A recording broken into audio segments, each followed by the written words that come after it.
Let us give God a clap of praise sa buhay po ng ating bilaring pastor, the man of God, Pastor Walter Tabor. Glory to the King of Kings and to the Lord of Lords. He is worthy to receive the honor and praises. I entitled our message today, Believe and Confess Your Salvation. Do you believe that you are already saved? Okay? Ang bawat nandito po sa ever-increasing grace, at syempre yung pong mga matagal nang nakikinig po sa atin na pinapaniwalaan ang ating pong mga itinuturo, ay you need to stand firm, be founded, let your faith be grounded in the reality and in the truth that once Christ in you, you believe in Him, then you are saved. And that salvation that you receive from the Lord is already engraved in the heart of God. Meaning, ang pangalan mo nakasulat na sa puso ng Diyos. Alam ba ninyo, yung isang priest ay nakasulat po ng mga pangalan doon sa kanyang mga damit. The same thing with the Lord. Nakaukit ang pangalan mo sa puso ng Panginoon. You are saved. And because God saved you and you are God's property now, oh, I tell you, the Lord will not allow you to be cut or to be snatched out from His hands. Hindi kanya hahayaang maagaw nino man dahil binayaran ka ng kanyang buhay. You are precious. Pakisabi mo nga sa sarili mo, I am precious. Wow, you are precious in the sight of God. Maybe you are not precious in the sight of men. Maybe you are not precious in the sight of your loved ones, or yung asawa mo hindi ka na pinapahalagahan. Parang wala nang kwenta ang tingin niya sa iyo. But in the sight of God, you are so precious. Now, once you believe that you are saved, a person must confess. Okay? Actually, believing and confession are not different thing, or hindi po ito magkahiwalay, kundi isang side by side. Okay? Kumbaga sa pera, at the other side. So kung hindi po nakalagay at the other side, yung pong dapat na nakalagay doon, peke po yun. No? Nakita na kayo ng pera, sa kabila ay larawan, kung saan anuman po yung nakalagay na larawan doon, tapos sa kabila naman ay larawan ng tao. Kung wala po yung tao, yung larawan lamang po ng building o anuman po, o kagubatan, or anuman pong nakalagay sa kabila, ay ibig sabihin, hindi po ito totoo. Incomplete po siya. Peke. So same thing with us. Believing and confessing is not different. They are one. Okay? They are, if you believe, you confess. Pakisulat nga po ninyo, if you believe, you confess. Diba? Ang tao nagpapahayag kung ano ang kanyang sinasampalatayanan. Ngayon, lahat ng tao ay meron pong sinasampalatayanan. Karamihan sa sinasampalatayanan natin nung hindi pa tayo nakakakilala sa Panginoon at hindi pa tayo nagbabasa ng Biblia, hindi pa tayo nakikinig ng salita ng Diyos, ay yung pinaniwalaan nating na sinabi ng mga ninuno natin na hindi natin alam kung saan nila pinagkukuha yung mga paniniwalang yon. O di kaya, karamihan sa ating pinapaniwalaan ay yung pong ating narinig sa mga kanto-kanto, sa barbero, o kay Marites, saka kay Marisol, no? Marisol-sol. So yun po yung mga pinapaniwalaan natin at ipinapahayag.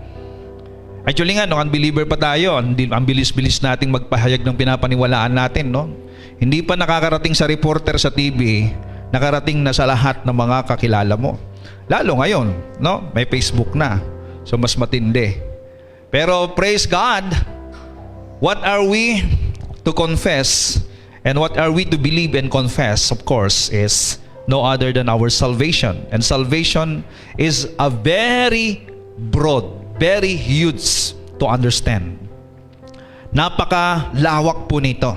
Sapagkat ang kaligtasan ay hindi lamang po pumapatungkol sa buhay natin pagdating mo sa langit. Ang kaligtasan ay hindi po yung buhay na walang hanggan na pagdating mo ng langit ay wala ka ng kamatayan. Although katotohanan po yon. At pagdating mo sa langit ay wala ng kalungkutan, wala ng iwalayan, wala ng pagluha, wala ng sakit at karamdaman, wala ng kadiliman. Pagdating doon, isa pong katotohanan pero bahagi lamang siya. Ang katotohanan po ng kaligtasan ay hindi lamang yung buhay mo when you get to heaven or when you exit from this world, but even the good news of you are prosperous, you are healthy, you are successful, and your life is complete, and eternal life that you receive begins not when you get to heaven, but begins now here on earth. So napakarami po nating dapat na maintindihan sa ating pong kaligtasan. Pero dito po sa very basic, kapag mali ka sa basic, ibig sabihin, mali ka na sa lahat. Kapag mali ka sa simula, mali ang pinagsimulan ng paniniwala mo, mali ka na sa lahat. Okay? Mali ka na hanggang dulo. Bakit? Nagsimula kang mali. Pero praise God, dahil tayo nagsimula ng tama, mabubuhay ng tama, at tayo po'y magtatapos ng tama, at dahil may tama ka, ikaw ngayon ay machuchunami ng pagpapala ng Panginoon. Amen? Are you ready for that? Praise God. There is a tsunami and ever-increasing blessing of the Lord coming in the life of those people who believe right and understanding in His salvation, especially to our Lord Jesus Christ. Okay, alam natin ang kaligtasan in chapter 4 verse 12 in the book of Acts says, there is no one else who has the power to save us. So there is only one power that could save us. Okay? That could deliver us. For there is only one name to whom God has given authority. Okay? Ilang pangalan ang ibinigay ng Diyos na otoridad para sa kaligtasan? There is only one power, there is only one name by which we must experience salvation. And you know what? Yung salvation diyan, the Aramaic is we must experience the life giver or we must experience the covenant of life. Wow. Naintindihan natin, pag sinabing maranasan natin ang covenant ng buhay, ibig sabihin, the covenant that we are in is all about the promises of God na tinitiyak niya na mangyari't maganap sa buhay po natin. Ang covenant po natin sa Diyos ay hindi po yung gagawin mo para sa Kanya, kundi lahat ng pangako niya na gagawin niya sa buhay mo. Kaya you need to believe that everything happening good in your life is the manifestation of God's covenant in your life. Nakapag-asawa ka ng gwapo, nakapag-asawa ka ng maganda, nakapag-asawa ka ng very generous, yan ay bunga ng covenant ng Diyos sa iyo. O hindi makapag-oo yung mga hindi nakapag-asawa ng nakapag-asawa ng pastor, kahit na yung asawa ko ganun talaga siya, covenant pa rin yun. Bunga ng covenant, di mo lang nakikita kung ano yung kagandahan nung dumating sa iyo. You need to acknowledge good things from the Lord, and I tell you, kahit yung pangit magiging gwapo, o kaya yung pangit na pangyayari magiging maganda sa buhay mo. You're gonna experience this, salvation. And that name of the one power and the one name that was given unto us for the salvation of everyone who believes is the name Jesus. Okay? The name of Jesus. Can you shout it out? Jesus. Jesus. Do you understand that word? Okay. Sa ating pong pag-aaral na ito ay makikita niyo ang kapangyarihan ng salitang Jesus. Glory. In Romans chapter 10 verse 8, the word is near you. What is this word? God's living message. The revelation of faith for salvation. The word is near you. At gaano kalapit po ang mensaheng ito na magdadala ng kaligtasan at kaligtasan na tinanggap natin? It's in your mouth and in your heart. That is the word of faith which we preach. Sabi po ni Apostol Pablo.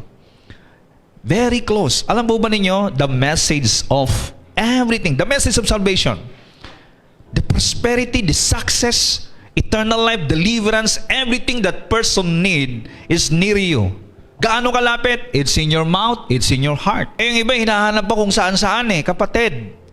God deposited the power in you.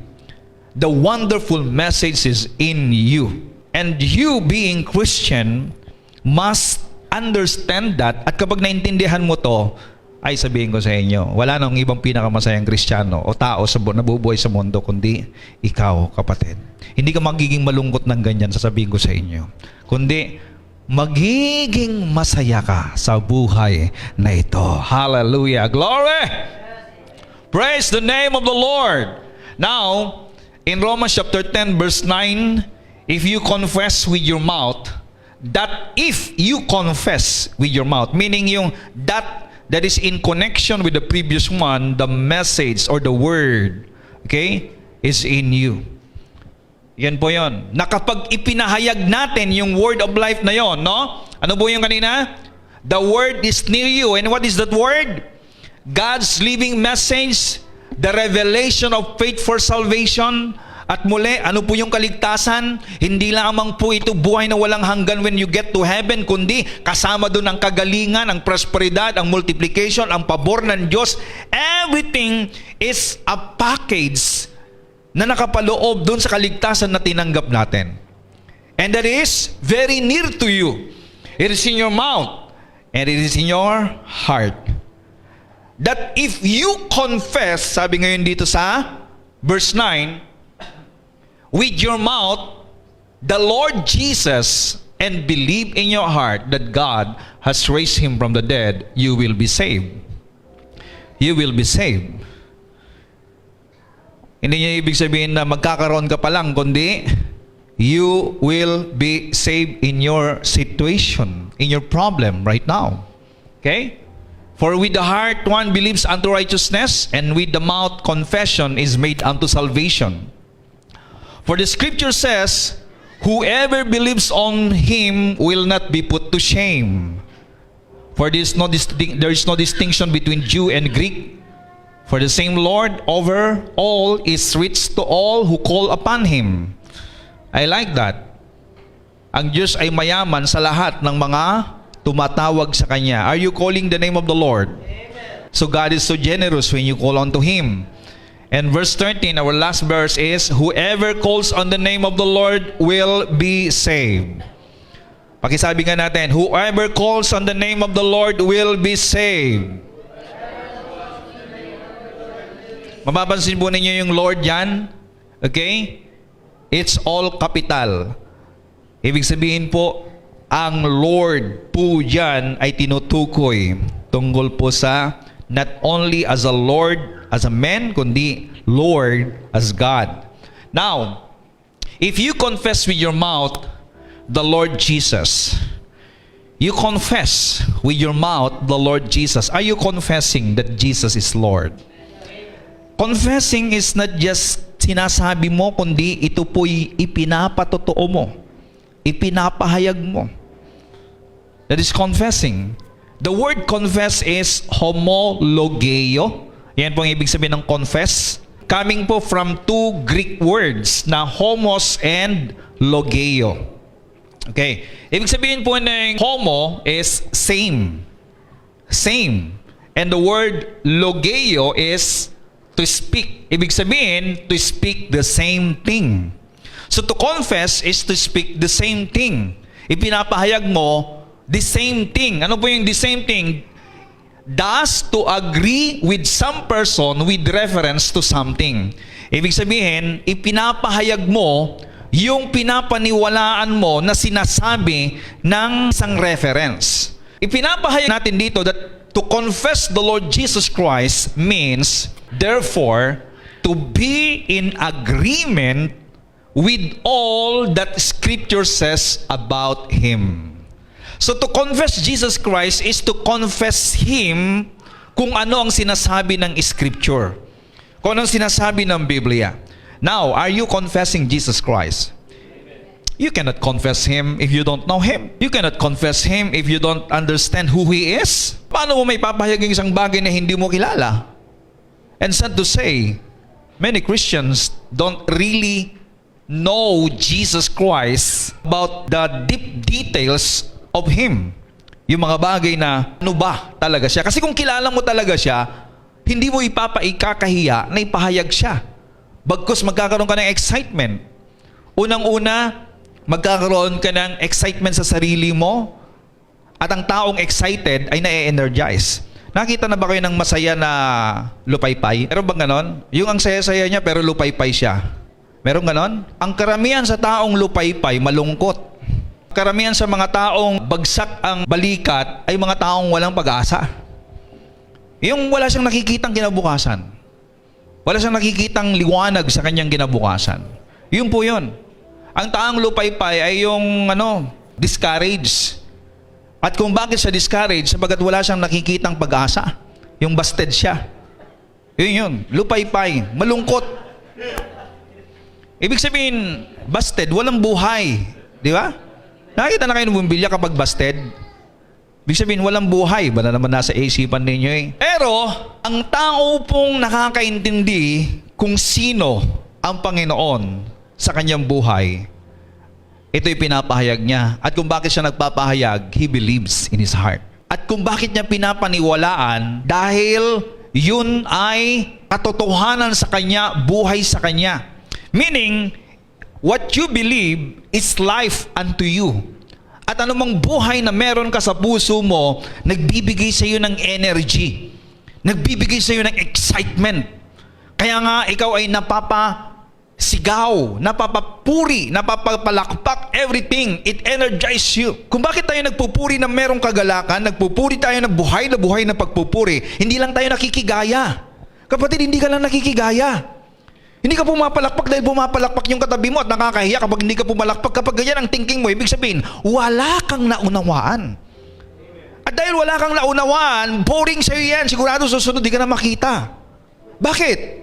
Hindi mo naintindihan kung bakit sila nagiging masaya eh. Kung bakit sila pumapalakpak, bakit sila nagre-rejoice, at bakit sila sumisigaw ng Jesus is Lord, Jesus is my King, Jesus is my Savior, Jesus is my protector, Jesus is my provision. Dahil hindi mo ito naunawaan.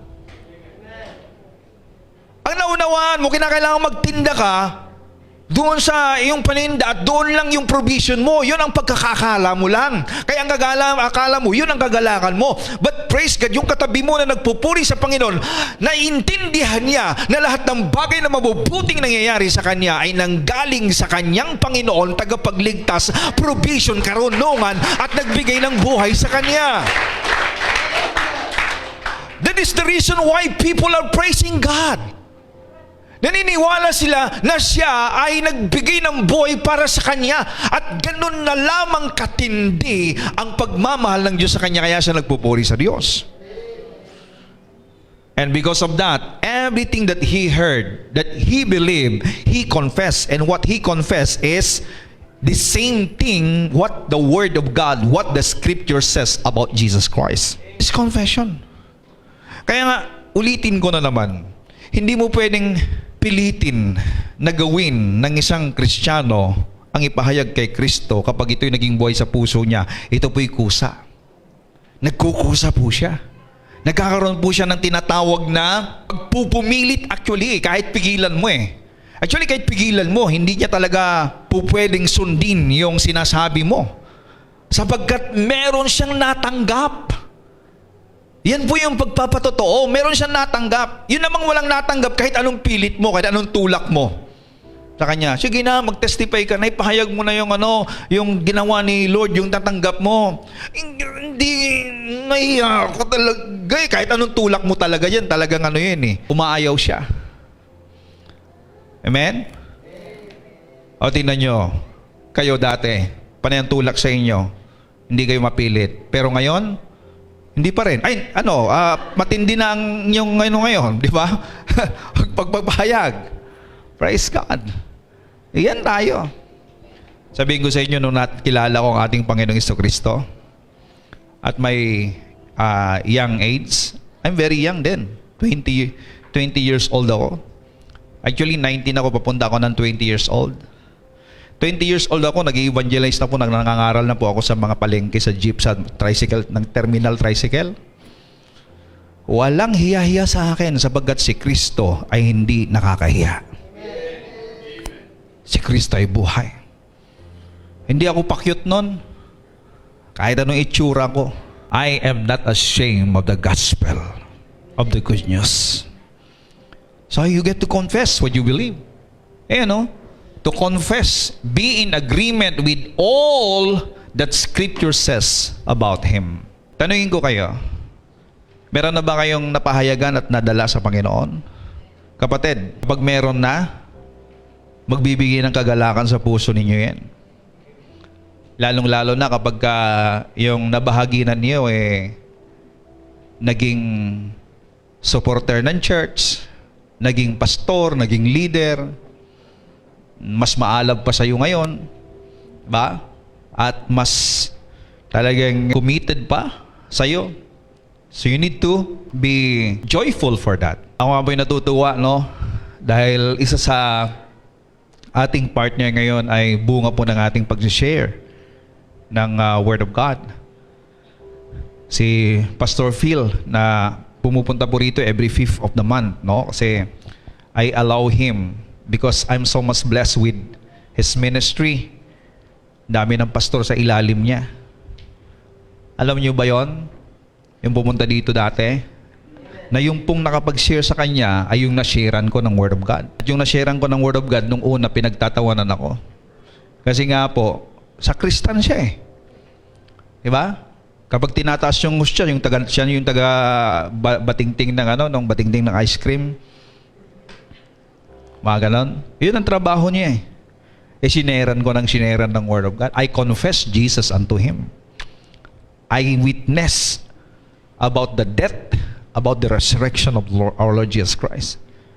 Noong una sabi niya, ako basta pagbigyan kita, basta pagbigyan mo ako, punta muna tayo. Siyang nag-aakay talaga doon sa malaking simbahan. Kasi nga po, siya po ay sakristan. Pumupunta din naman ako para nang sa ganun, magkaibigan kami. Diba? Pero sabi ko, sige, pinagbigyan kita, pagbigyan mo rin ako. Alam mo ninyo, hanggang sa lahat, maging sa eskwelahan, habang kami naglalakad, habang kami nagmimerya na hindi ko po nilubayan.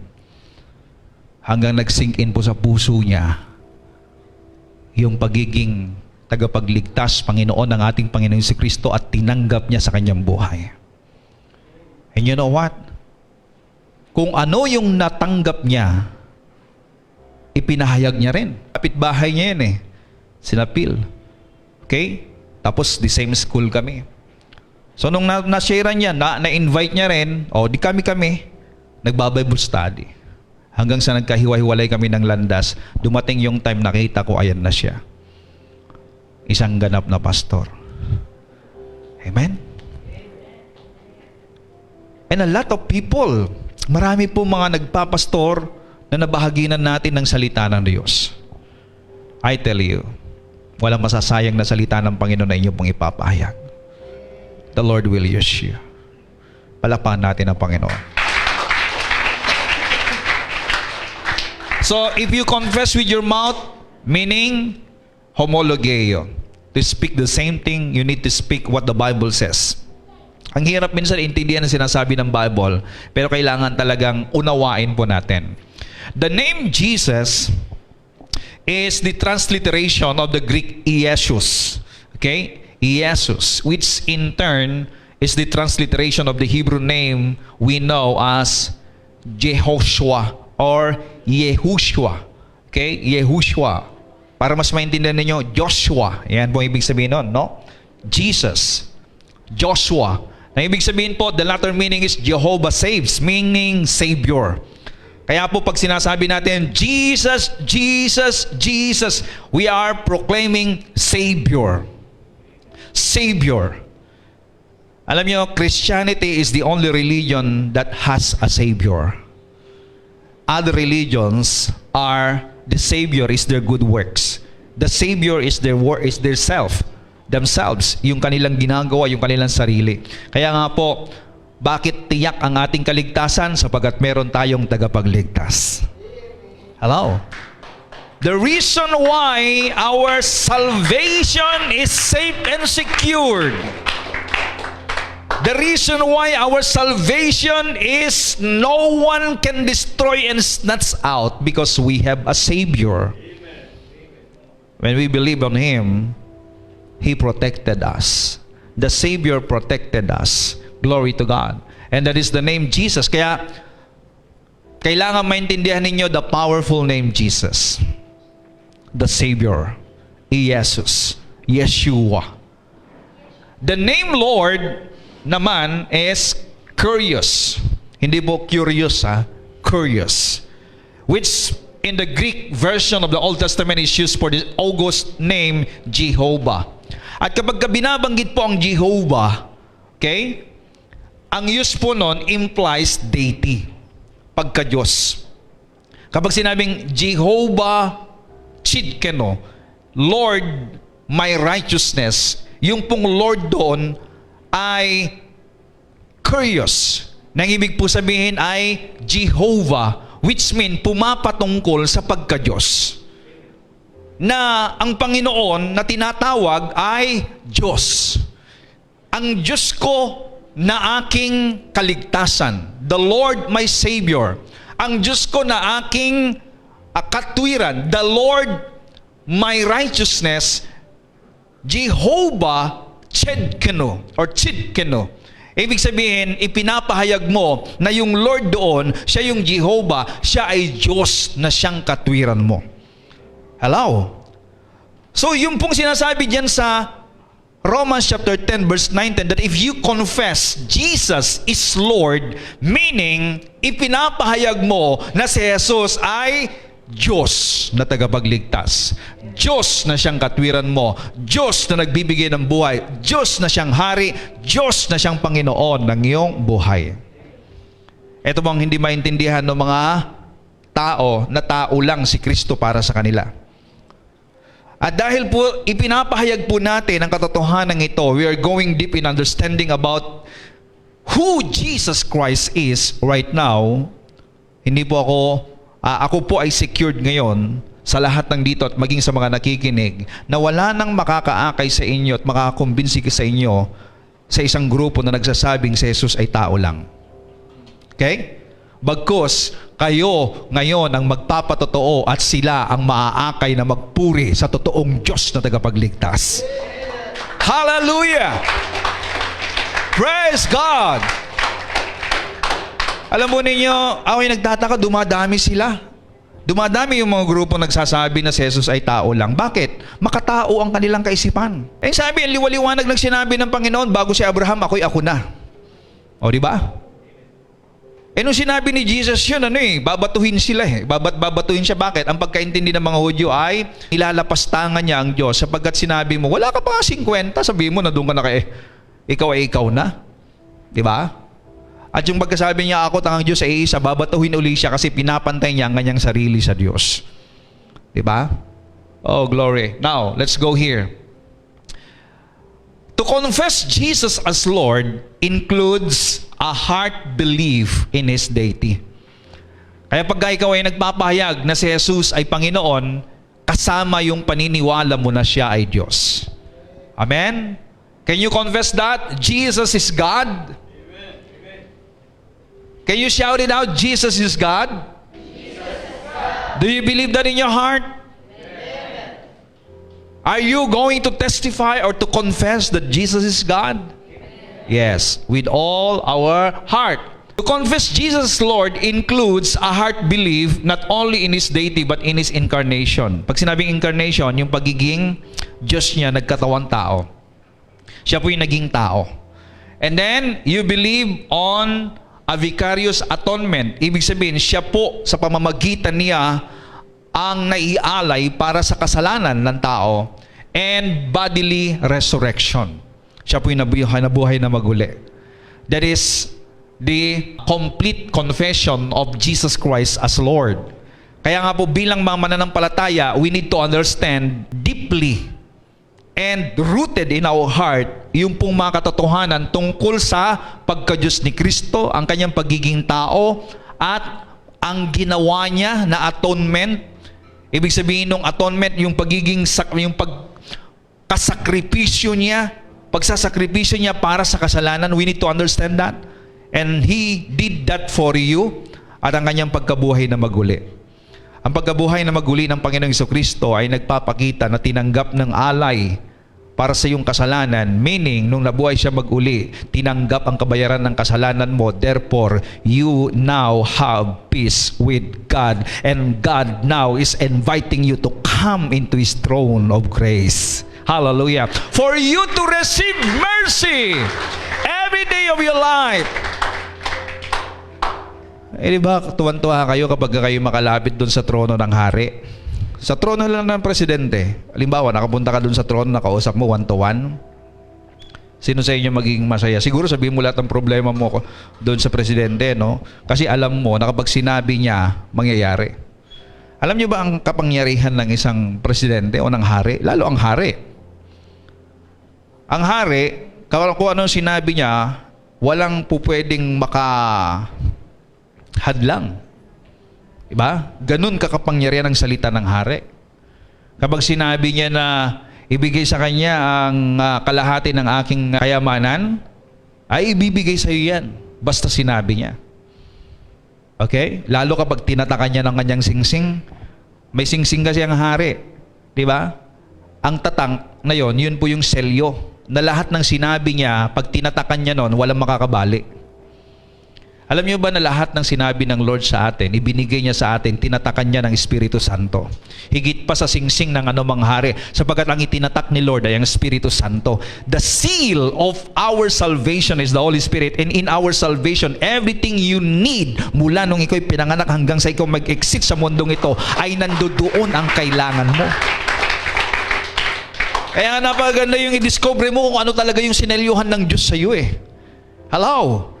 At makikita mo lahat ng bagay na mabubuting nangyayari sa iyo ay kasama sa sinelyohan ng Panginoon. At lahat ng nakakaintindi ng ganitong katotohanan ay talagang nagpupuri sa Diyos. Hindi mo pinipilit na magpuri sa Panginoon. Maski nga natutulog yan, talagang umaawit ng pasasalamat sa Panginoon. Amen? Tingnan mo yung hilik niya, nagpupuri pa rin. Amen? Ganyan katindi ang taong talagang na-inject, na-engrave sa kanyang puso yung ginawa ng Lord. Okay? During the time of the apostle, ang hirap banggitin yung Jesus is Lord. Ang hirap banggitin nung panahon na yon. Bakit? Eh, ngayon, parang bukang bibig lang eh. Pero sa totoo lang, karamihan din ngayon bumabanggit ngayon, just at the tip of their tongue. Nagsasabi lang sila, Jesus is Lord, pero wala sa puso. Diba? Pero nung panahon ng mga Hudyo nung 70, no, AD 70, at even before the time of Jesus Christ, ang Lord sa kanila, ang kinikilala lang na Lord ng mga Hudyo ay ang Diyos. Diba? The God of Abraham. Yun lang ang kinikilala nilang Lord. At ang mga hentil naman, ang kinikilala lang nilang Lord ay ang emperor. Hindi sila pwedeng magsabi o magpahayag ng Lord aside from the emperor kapag Gentile ka.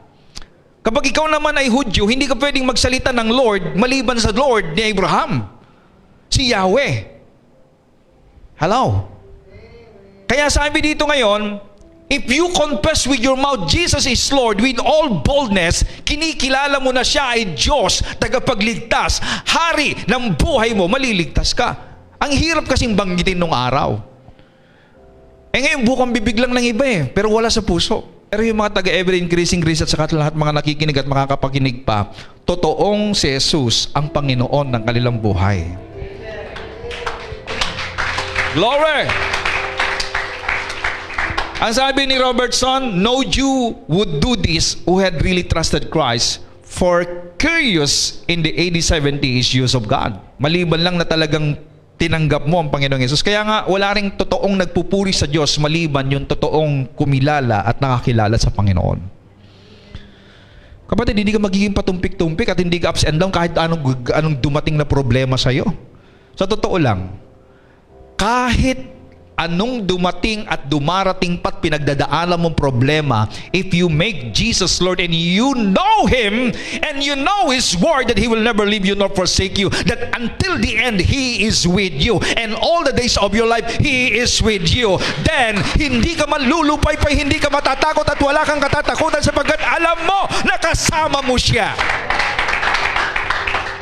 Oo, totoo, it is a fact that you are facing difficulty right now or problem right now. Pero meron kang kapayapaan at kapanatagan. Hindi ka matatakot katulad ng mga taong walang Diyos, sapagat alam mo na siya na nangako ay totoo at hindi ka niya katotohanan na sasamahan ka niya at katotohanan na hindi ka niya pababayaan, at dahil diyan, glory to God, at the end you are victorious. Alam po ninyo, ang mga tao pong nagtitiwala, hindi po nila tinitingnan kung anong sitwasyon nila ngayon. Ang tinitingnan nila, ang buhay nila, tagumpay. Ang katapusan ng buhay nila, tagumpay. Ang katapusan ng buhay nila, successful, prosperous, sapagat yun ang itinakda ng Diyos sa kanila. At dahil dyan, magiging masaya ka. Glory to God, tinatawanan mo lamang ang lahat ng bagay na pangit na nangyayari sa iyo ngayon. At hindi mo rin binibigyan ng anumang timbang o bigat sa puso mo ang sinasabi ng tao, sapagat ang mahalaga sa iyo ay yung sinasabi ng Diyos tungkol sa iyo. Ang mga pangako ng Diyos ang siyang nakatanim sa puso mo. Therefore, ikaw ay matatag at ikaw ay malakas anumang sitwasyon ang kinakaharap mo, sapagat alam mo kung anong sinabi ng Diyos ay sinabi niya, at anumang sinabi niya ay mangyayari at magaganap sa buhay mo. You confess it. Glory. Hallelujah. At yan, wala tayong katatakutan. Ito, takot ang mga Hudyo nung araw. Actually, hindi mo rin sila masisisi kasi biruin mo ba naman, wala naman talaga silang ibang kinikilalang Panginoon kundi ang Diyos lamang ni Abraham. Tama?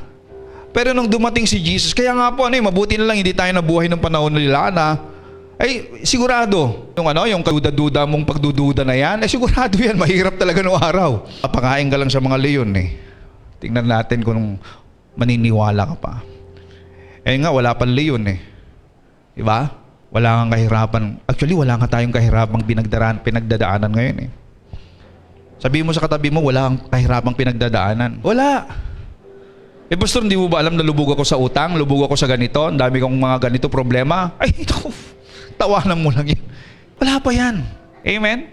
Wala yan. Kaya, kapatid, magpahayag ka lang. Gusto mo lumakas, ipahayag mo si Jesus. Praise God. The word curious was and is the touchstone. Pag sinabing touchstone, the standard or criterion by which something is judged or recognized of faith. So, yung pong pagkilala mo kay Kristo bilang Panginoon, tagapagligtas, bilang Diyos, is the touchstone, the standard, the criterion, criteria, standard ng isang Kristiyano. So, I could boldly say, those who don't believe that Jesus Christ is God are not Christian. Why? If you say Jesus is Lord, you believe in His deity. You believe that is Jehovah. That is the confession and the right confession. So, believe in your heart. Saan tayo maniniwala? Sa puso. Ano bang puso natin? Sabi ni Vincent, di ko alam kung sino to Vincent na to Diba? Heart is the seat of the energy of the divine spirit. So, yung pong ipinapaliwanag ko, na ang puso ay nasa pagitan yan ng espiritu at kaluluwa mo, in your soul. Yun po yung sit-in ng spirit at saka sit-in ng soul. At anumang naka-inbox doon, it is the inbox of everything you believe. That is the heart. Kaya nga, you need to guard your heart. Be careful of what you are believing because it will be installed into our heart. Na ang trabaho ng Espiritu Santo ay ini-inject dun sa heart yung mga bagay, i-deposit niya doon yung mga bagay na ginawa ng Diyos sa iyo. Na kapag ito naman ay binuksan at tinanggap ng puso mo, then magmamanifest ngayon in your being. That is your heart. So if you believe in your heart what the Spirit is saying, who you are, who Christ Jesus is, then you confess. Kaya nga po, mediating the personal life of the soul which is conditioned by the Spirit. So, yung heart ay kinukondition. Ang nagko-condition po doon o nag-i-install ng mga bagay na katotohanan patungkol sa iyo at patungkol kay Kristo ay ang Espiritu Santo. Now, it is not the affection or as distinguished from the intellect. Believing with the heart is in contrast with oral confession, not with intellectual belief. So hindi lamang po yung mga nanggaling sa mundo na naunawaan mo at yun po yung inilalagay mo sa puso mo. Hindi po yun yung believing in your heart about Jesus Christ ang sinasabi po doon. Kasi kinakailangan, ang naka-installed sa puso mo ay yung pong sinasabi ng Biblia tungkol kay Kristo. That is the believing in your heart na sinasabi po yan. Believing is a mode of thinking, not of feeling. Hindi sa pakiramdam. It is that particular mode of thinking that is guided to its object by the testimony of another or by some kind of intermediation. It is not the intuitive. So, kita po ninyo, guided to its object by the testimony of another. So, it is the testimony of the Holy Spirit. So, when you believe in your heart about Jesus Christ, it is the testimony of the Holy Spirit in you. Ipinapahayag ng Espiritu Santo. Kaya kapag ang tao ngayon ay pinaniwalaan niya yon, kusa siya na nagpapahayag. Kusa siya na nagbabahagi. Ipinapahayag niya tungkol kay Kristo. So with the heart, one believes unto righteousness. Kaya ang tao ngayon, sa puso pa lamang niya, pag pinaniwalaan niya yung testimony ng Espiritu Santo na sinasabi ng Scripture patungkol kay Kristo, dun pa lang, righteous ka na. Wala ka pang ginagawa. Hello? You are already righteous. God imparted unto you righteousness. And that righteousness is the righteousness of the King that you believe. The righteousness of the Lord that you believe. Kaya ganun katindi ang pagtingin sa iyo ng Panginoon. At kapag naunawaan mo rin yan, ay glory to the name of Jesus. If you understand your righteousness in Christ Jesus, you understand that you are qualified with all of God's blessing. At hindi lamang ikaw qualified, si Kristo ang siyang mong karunungan. Alam niyo ba ang karunungan? If you make Christ your wisdom, and Christ is your wisdom, in every situation that you are in, the Lord will give you wisdom to solve whatever problem you have. Kaya nga po, ang tao na kinikilala niya na si Kristo ang siyang karunungan, ay natutuwa siya ang pagkilos ng Diyos sa buhay niya sapagkat nagkakaroon siya ng karunungan upang resolbahin ang anumang sitwasyon, anumang problema na kanyang kinakaharap. Alam niyo ba yung mga naiisip ninyo na solusyon minsan kapag nakaisip kayo, di ba, meron kayong problema, tapos nagpe-pray ka, Lord, you are my wisdom. Lord, you are my righteousness. Thank you that I'm qualified with all blessing because of the righteousness that I have dahil kay Kristo. At hindi ko lang katuwiran si Kristo, siya rin ay karunungan ko. Lord, thank you. And now, Panginoon, sa difficulty na kinalalagyan ko ngayon, thank you that you are my wisdom.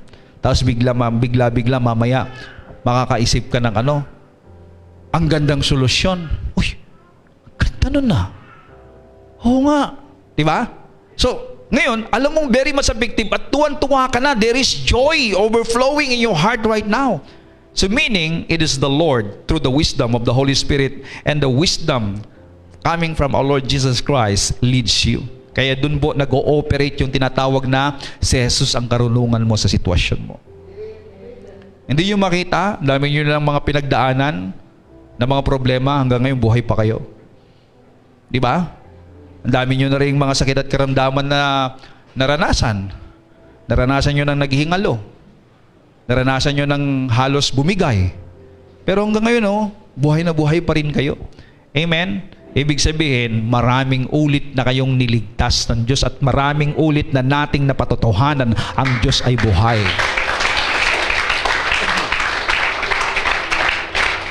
Dumating rin yung time na walang-wala kayo, tama? O ngayon, tingnan nyo. Nag-uumapaw kayo. Paano mo malaman na kayo nag-uumapaw? Tingin ka sa tiyan mo, laki na, di ba? Ibig sabihin, hindi ganyan kalaki dati. Baywang mo, hindi ganyan kalaki dati. O, di ba? Ibig sabihin, nag-ever-increasing ka. Nagmamanifest yung ever-increasing sa'yo. Oh, glory to God. A heart believing unto righteousness and a mouth making confession unto salvation are not really two things but two sides of the same thing. Okay? To be saved, one must attain righteousness. Hindi ka pwedeng magkaroon ng buhay na wala hanggan, na wala kang katwiran, kapatid. Kaya kinakailangan ngayon, maintindihan mo that when you believe Christ, you are made righteous in Christ Jesus. Now, kung ang gagawin mo ay maging matuwid ka sa harap ng Diyos sa magitan ng gawa mo, kapatid, kahit hanggang sa huling hininga mo, hindi ka magiging matuwid. At ang taong naniniwala that he can be made righteous by his own deeds, by his own acts, by his own effort, hindi niya kailangan si Jesus. You cannot confess Jesus as Lord and Savior if you know that you can make yourself righteous in your own way, by your religion, by observing laws, rules, and regulation of your religion. Kapag yan ang pinapaniwalaan mo na magbibigay sa iyo ng katwiran, then you don't need Jesus Christ. Hindi mo mai-confess that Jesus Christ is Lord. And you cannot believe it in your heart that what He did at the cross made you righteous. Ngayon, kung naniniwala kay Kristo pero hindi ka naniniwala na ang katwiran mo'y galing sa Kanya, then you are not believing. You're not believing actually Jesus Christ, if that is the case.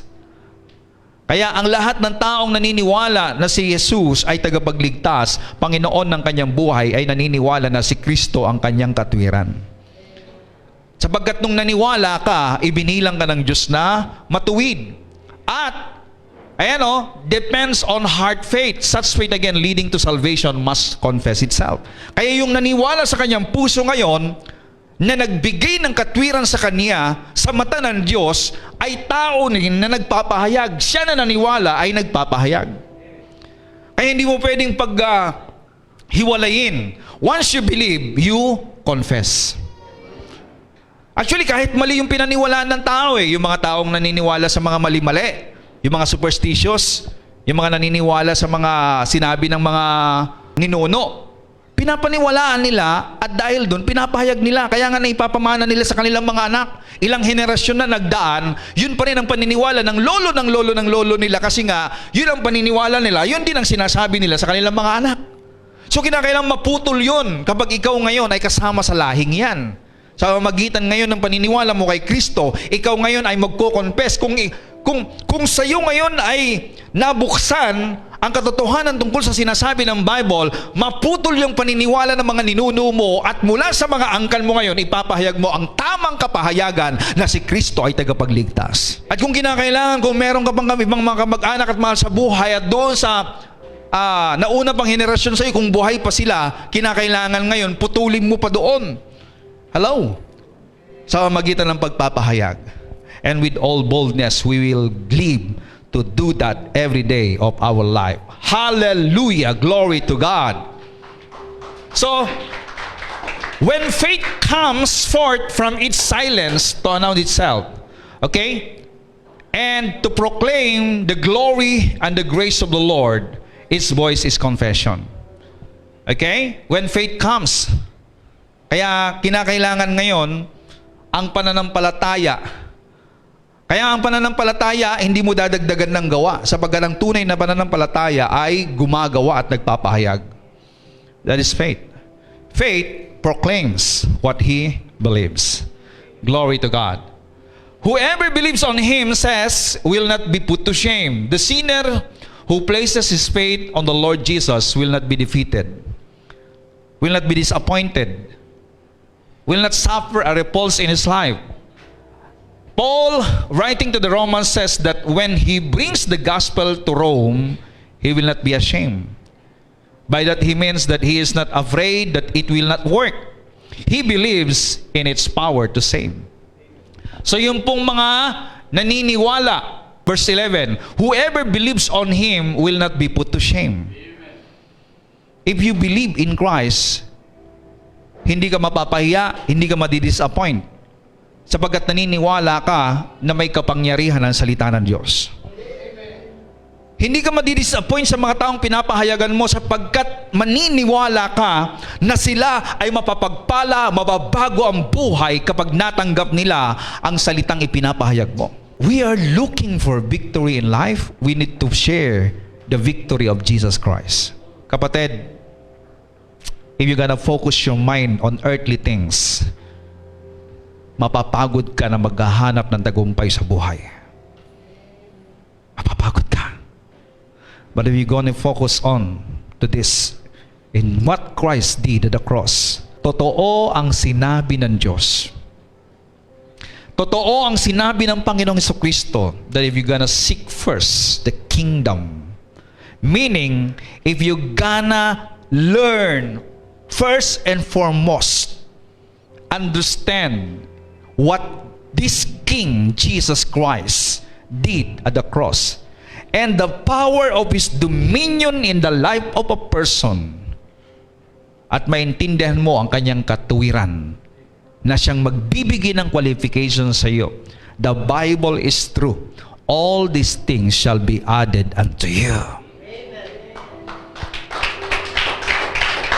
Alam po ba ninyo, what I'm praying is that the Lord will open up the mind of every Christian, lalong-lalo na mga nasa EIG.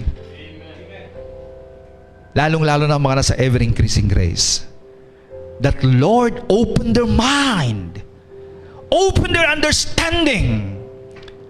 Marami po ang inuuna ang mga bagay sa mundo na para bang nandoon ang solusyon ng kanilang problema. Friend, if you believe in Christ, you must know that the solution of your problem is in Christ Jesus. Seek ye first the kingdom of God and His righteousness, and all these things shall be added unto you. Are you making that word of Jesus Christ alive in your heart? Now, to make it alive, my friend, confess it every day hanggang maging buhay sa puso mo yan. And I tell you, hindi lamang added unto you, it will be multiplied unto you.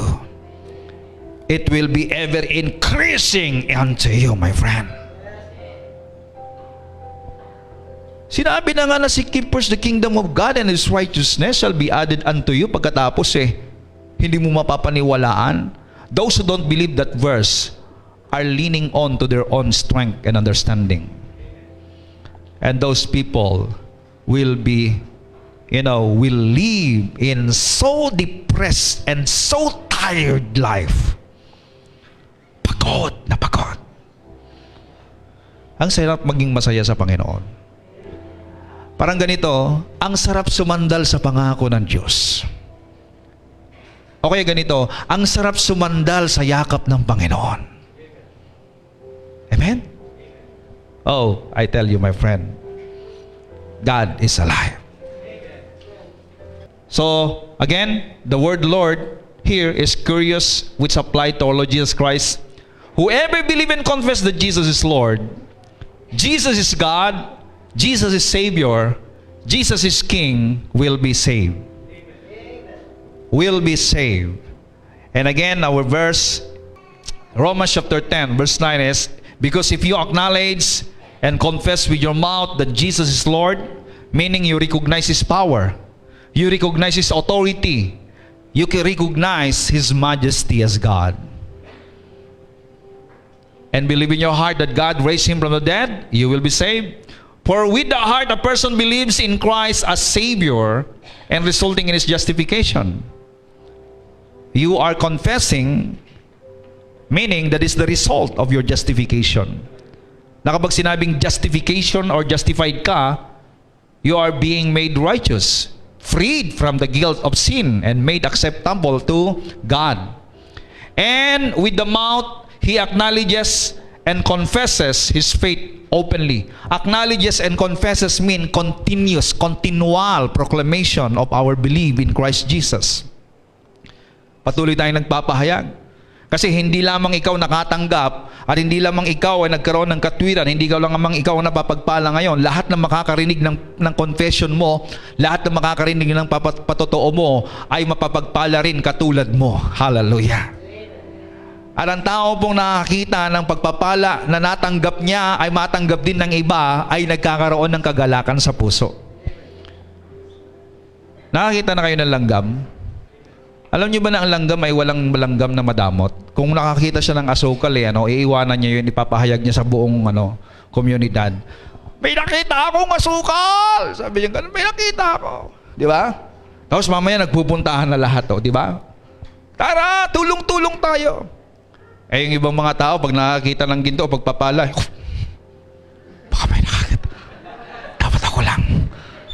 O, di ba? Ang tunay po na nasumpungan natin kay Kristo ay kayamanan. Buhay. O kayamanan sa kayamanan. Kaya po, tayo'y katulad ng langgam na nung nakita natin at natagpuan ang buhay kay Kristo, ating ipinapahayag sa buong mundo. We are proclaiming to the world. Hallelujah. And this is our life. And those who proclaim that Jesus is Lord and King and Savior of the life will experience tremendous blessing beyond their imagination. Beyond, more than they can ever think of. And I declare right now, salvation to your family, salvation to your loved ones, salvation to your neighbor, salvation to all your friends, and to all the members of your family. And I seal it right now. There is salvation. Ito maganda eh. Nakikinikinita nyo ba na ang lahat ng iyong mga napapahayagan isang araw kasama nyo na silang nagpupuri sa Panginoon, at pagkatapos isang araw when we get face to face with Jesus, oh glory to God, nandun sila. Are you happy for that? Nandun sila? Oh, I am really excited for that day will be that we'll be having a praise and worship in front of Jesus face to face. Glory to God. Palakpakan natin ang Panginoon.